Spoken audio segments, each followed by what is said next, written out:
Hey everyone, the new 60th episode of Skibidi Toilets is finally out, which means it's time for a full analysis. I'll show you all the secrets and hidden moments. Why are the TV men so insensitive? Why did the Astro toilets want to destroy the G-Man? What did the Big TVman and the Skibidi Toilets say? Watch the video to the end so you don't miss the best part. Let's go! The series begins in the desert, but it doesn't look like the location from episode 57. It looks more like the ruined map from episode 47, but there wasn't that thick fog there. It's also definitely not a Skibidi base. It looks like an abandoned airport, although it's possible that their base is very huge, and this is just the beginning of the whole area. Either way, the Skibidi scientist was somewhere nearby, which means the lab is close by too. The more interesting point is that the cameramen are quietly sitting somewhere near the base undetected. Let's figure out how they got so close. From the looks of the location, the Skibidi base is somewhere in the desert, possibly in Africa. Our Titans are traveling through Europe right now. It looks like they're going in a completely different direction, but that's not the case. Europe was definitely invaded by the Skibidi Toilets, and the Titans have liberated it. What they didn't know was where Skibidi's base was, but they sent a group of cameramen and TV men to keep an eye on G-Man Toilet. And now, as we can see, the G-Toilet is close to the base and the cameramen are watching him. You ask, how did they follow him so fast? It's simple. They're working with the TV men together. They were teleported on G-Man's trail. And then we come to G-Man's dialogue with Skibidi UFO. We are first shown how they communicate with each other. Instead of words, they use lyrics from their song.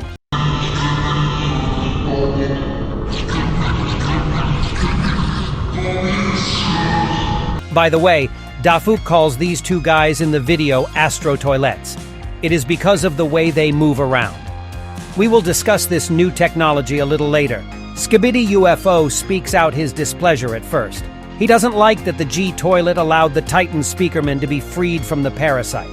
They're clearly upset that they spent a lot of effort and resources upgrading Titan, and now he's fighting against them.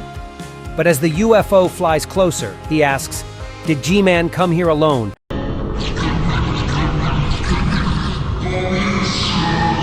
At this point, Skibidi UFO begins to suspect G-Man of betrayal, and I know why.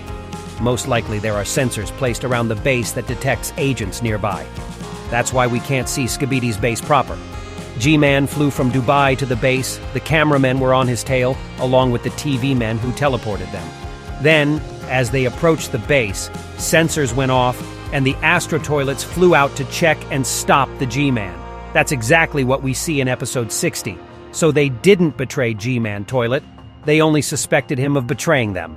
When Skibidi UFO tells G-Man at the end that he is a traitor, he replies, "Nip, nip, nip."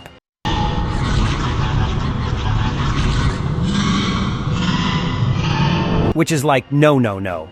But UFO didn't believe him, and together with his friend decided to destroy G-Man. Notice the emotion on G-Man's face when they attached that thing to his head. It was like he was paralyzed. Notice that the second one has some kind of electrodes on it. Also, these flying Skibidi have something spinning all the time. On the example of Skibidi UFO, I have already explained that it is a coil that generates electricity. Thanks to the stored energy, the UFO can make sudden movements and fly away with breakneck speed. Apparently, this Skibidi stores energy to electrocute his opponents with these electrodes. I think it's designed to neutralize the Titans. Notice this mutant didn't stab G-Man with a sharp spike, so he didn't intend to destroy him.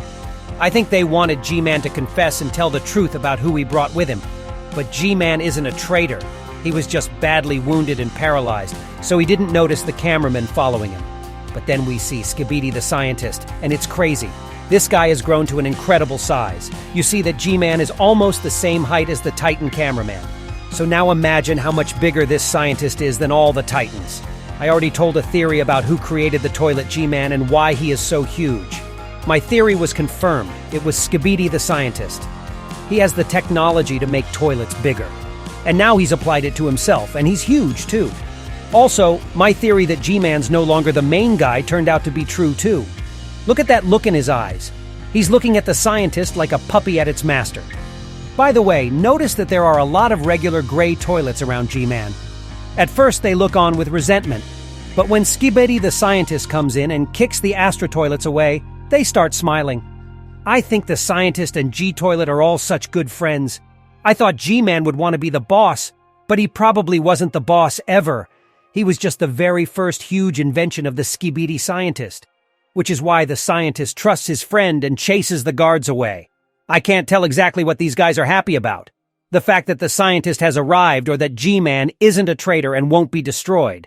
But they're probably still under G-Man's command. I think he's kind of a little commander. All the regular toilets obey him, while all the mutants and inventions are under the command of Skibidi the scientist. In episode 17, there were also Skibidi spiders that obeyed the G-Man toilet. This time, they also just stand there and watch. There's a second one standing right there. Look at his scared face when he saw the Skibidi scientist. I think these guys were just shocked that their leader was suspected and even wanted to be destroyed.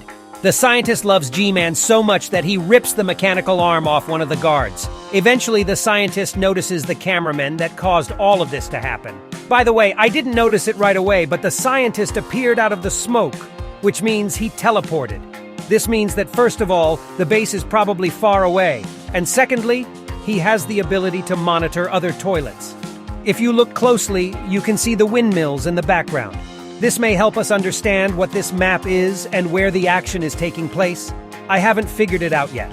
Let's analyze all of the improvements of Skibidi Scientist. First of all, he now has electrifying claws like the mutants in the last episodes. I think that's the latest invention. Remember that scanner near his left eye? Now the scientist has built it right into his eye to make it more protective. I don't know what those things on top are for. Maybe they're aerials to give commands to other mutants. Also down below, we see a really heavy layer of armor around the toilet. These are the speakers he definitely got from Cinemaman, but they've gotten a lot bigger, so the scientist can enlarge anything he wants. By the way, notice how one regular toilet looks at the scientist, but all the others look at G-Man. This proves once again that they obey him. I haven't figured out if the scientist can fly because maybe he has legs that he walks on, like Skibidi the octopus. I don't see where that metal piece goes. But anyway, if he's flying, it's very smooth. He stays in the air in one place the whole time. There's a shield on top of the mechanical legs so they can't be broken so easily. And there's a cannon next to the eyes, which he used to destroy the cameramen. I think that the scanner in the eye makes it easier to aim at enemies. By the way, the cameramen gave each other thumbs up. I think their mission was accomplished anyway, because they followed G-Man and learned a lot of information. But they didn't just learn it, they passed it on to the TV men. This is the first time it's shown, but the Big TVman was streaming everything the POV cameraman saw. A lot of things have become clear to me now. The TV men don't fight because there aren't many of them, and they have to show the scientists at the agent base what's going on. But at the same time, the TV men themselves see everything that happens with the cameramen. Imagine them watching thousands of deaths every day. Now it makes sense to me about why they're so unemotional and senseless. Now let's hear what this TV man had to say. Press F to pay respects. Yeah guys, press F. Those cameramen really got a lot of information. But now we know that regular cameramen are mainly used for information transfer. They're weak in combat against huge mutants, but thanks to them, the cameraman scientists can find out where the new Skibidi Toilets are. Listen to this moment carefully, by the way. Is it just me, or did G-Man say Seuss? Besides being funny, it doesn't sound like the lyrics of the song. It's like they're mastering speech and will soon learn to speak. Except only TV men can do that. At the same time, Skibidi has gotten almost all of their technology, and it still remains suspicious. Before the scientist fires, we again see a newspaper on the roof with some man's face on it, just like in past episodes. Perhaps in addition to the Dafuk character, we will see another agent. After destroying the cameramen, we see G-Man and Skibidi Scientist approaching. This is a reference to episode 47, where Dafuk approached to pick up the camera of the destroyed agent. Well, at the end, we see Titan Cameraman clearly showing that he's ready to fight on. A lot of helicopter speakers have appeared around. Hopefully, we will see them in action in the next episodes. Well, that's it for now. If you enjoyed my detailed analysis, subscribe and share the video with your friends. And that was me, Toilet. See ya!